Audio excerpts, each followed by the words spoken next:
అత్యాధునిక labs, international collaborations, advanced placements. మీ dream career ని రీచ్ అవ్వడానికి మీ best choice Godavari global university.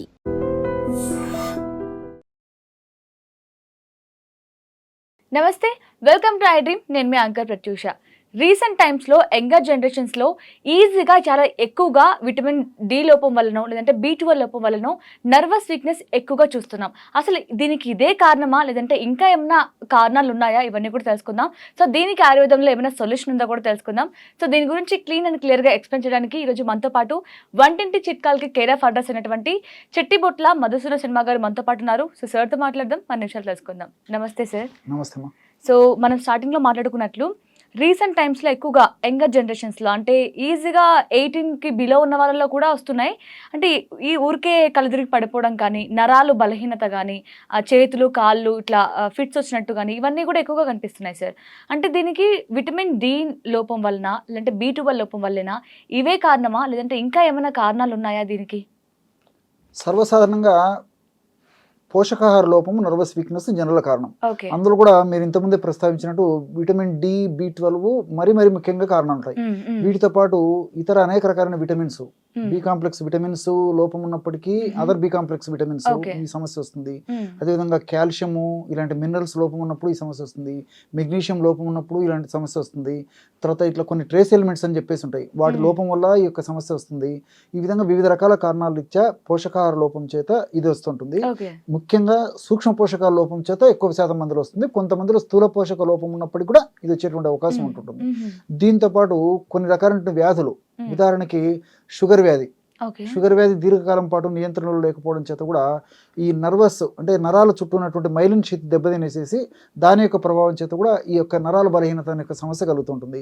అదేవిధంగా షుగర్కు వాడేటువంటి మందులు, ముఖ్యంగా మెట్ఫార్మిన్ అనేటువంటి ఔషధాన్ని దీర్ఘకాలం పాటు ఎక్కువ డోసులో వాడుకోవడం వల్ల మరి తప్పని పరిస్థితుల్లో వైద్యులు మంచి మందు అంటే షుగర్ను బాగా నియంత్రిస్తుంది, దానికి బెనిఫిట్స్ కూడా బాగున్నాయి కాబట్టి మరి తప్పనిసరి పరిస్థితుల్లో వైద్యులు ఆ ఔషధాలు వాడమని సలహా ఇచ్చినప్పుడు వాడితే కొంతమందిలో మరి ఈ యొక్క సైడ్ ఎఫెక్ట్గా ఈ యొక్క సమస్య రావచ్చు, నరాల బలహీనత.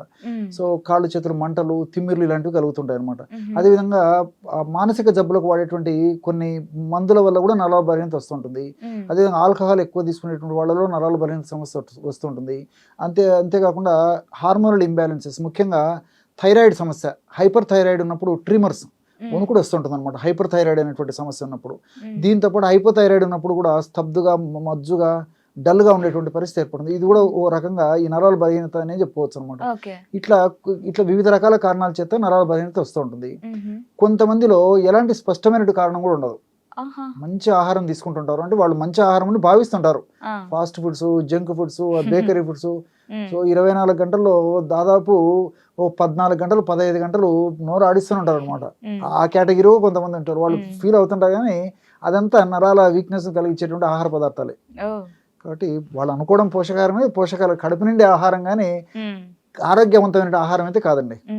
దీంతో పాటు మరి కొంతమందికి మలబద్ధక సమస్య ఉన్నప్పుడు కూడా ఇలాంటి సమస్య వస్తుంది. మానసిక ఒత్తిడి ఉన్నప్పుడు కూడా నీరసం, నిస్తరణ వస్తుంటుంది. ఈ కొంతమందిలో ఏ కారణం ఉండదు, ఆహారం బాగా తీసుకుంటుంటారు, అంటే ఇలాంటి ఆహారం తీసుకుంటుంటారు. అదేవిధంగా కొంతమంది మంచిగా నిద్రపోతుంటారు.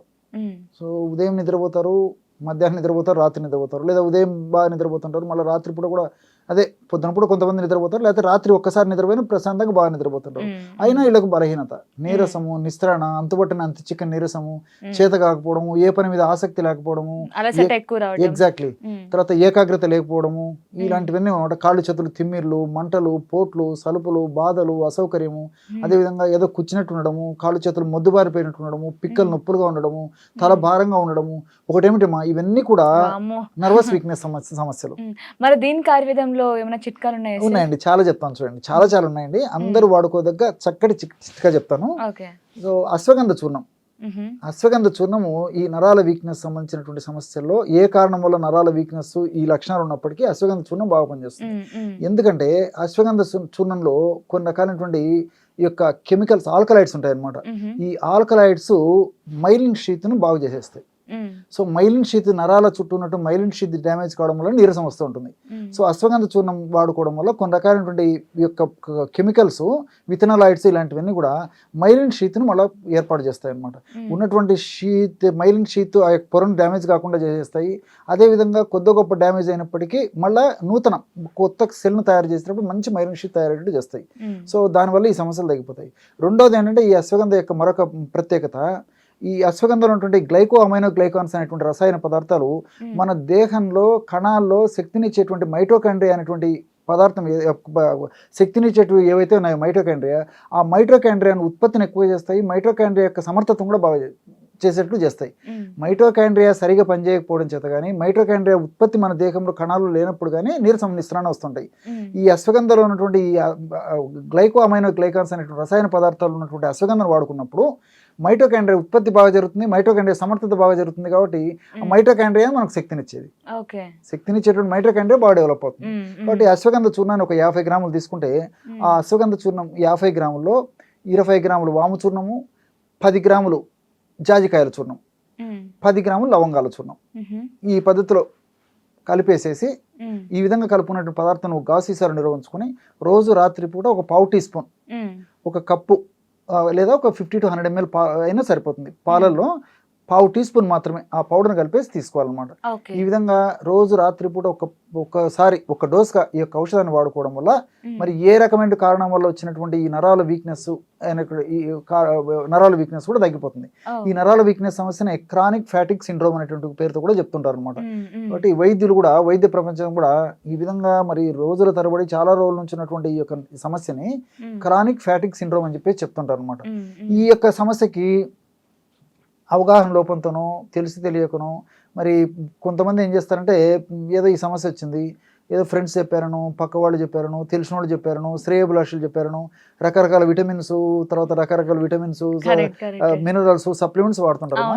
కాబట్టి నిజంగా ఆ సమస్యకు వల్లనే ఆ సమస్య వస్తే తగ్గుతుంది, కానీ లేకపోతే దానివల్ల ఆశించిన ఫలితాలు కలగవు. ఒక్కొక్కసారి మరీ డోస్ ఎక్కువైతే దానివల్ల కూడా సైడ్ ఎఫెక్ట్స్ వచ్చే అవకాశం ఉంటుంటుంది. కాబట్టి మరి వైద్యుల సూచన మేరకు వాడుకోవడం మంచిది.